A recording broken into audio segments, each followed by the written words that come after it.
The South African Human Rights Commission is calling for an investigation into a suspected cult operating in New Brighton in the Eastern Cape. Now, the group is known as God's Angels and is reportedly targeting teens, persuading them to abandon school and their families. My colleague Sipha Kema is following developments on this story and filed this report.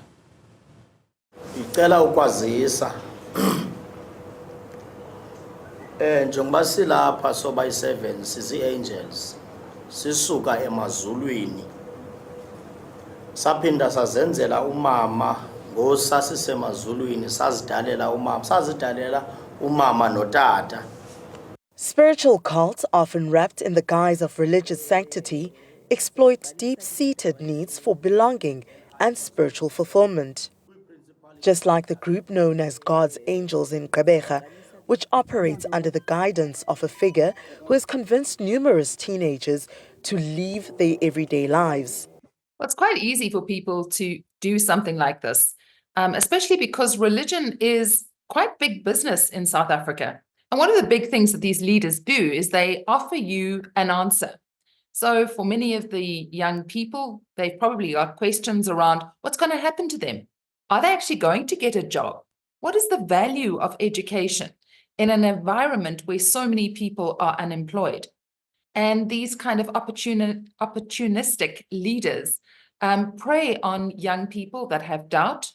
Similar to other infamous groups in South Africa like the Seven Angels of the Mangoba Brothers and Timothy Omotoso's Jesus Dominion International Church, God's Angels share patterns of isolation from society and charismatic leadership that demands unwavering loyalty.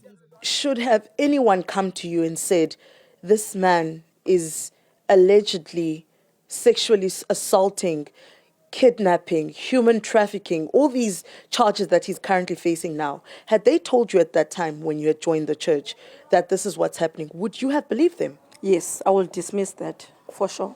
You would because I've believed in him, that he was a true man of God, yes. Despite interventions, the influence of such cult leaders persists. The CRL Rights Commission has identified multiple groups continuing operations even after being exposed as exploitative. These leaders have got the skill and the capacity to make sure that they twist the minds of their followers to such an extent that anybody outside of that group will not be able to convince them otherwise.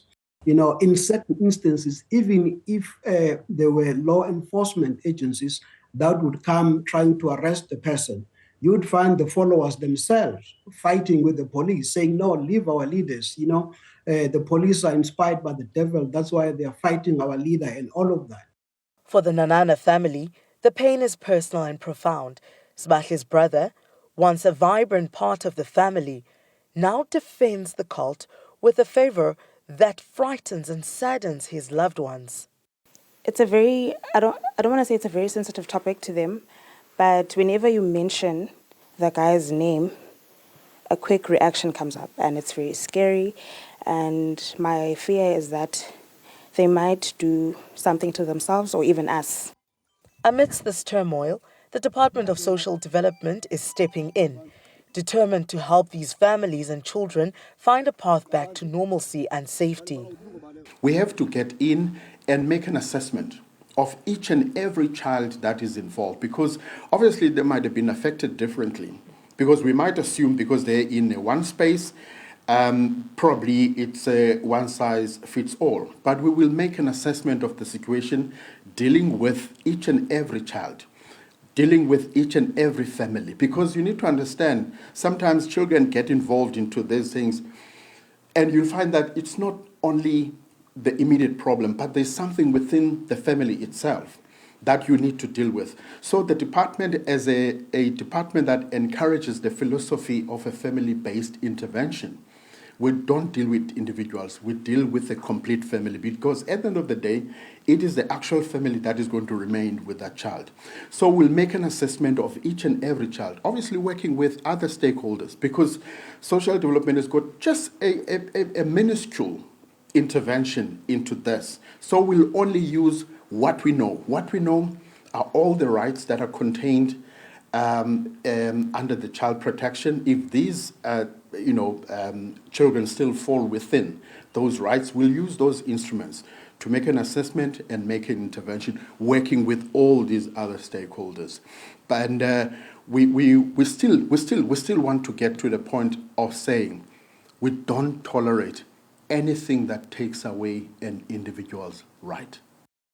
The South African Human Rights Commission has urged authorities to investigate God's angels, highlighting the rights of these children to education and safety. As communities and officials unite, the message is clear. Vigilance and action are crucial to safeguarding our youth from such harmful influences. For Newzroom Afrika on Channel 405, I'm Sipha Kema in Gqeberha.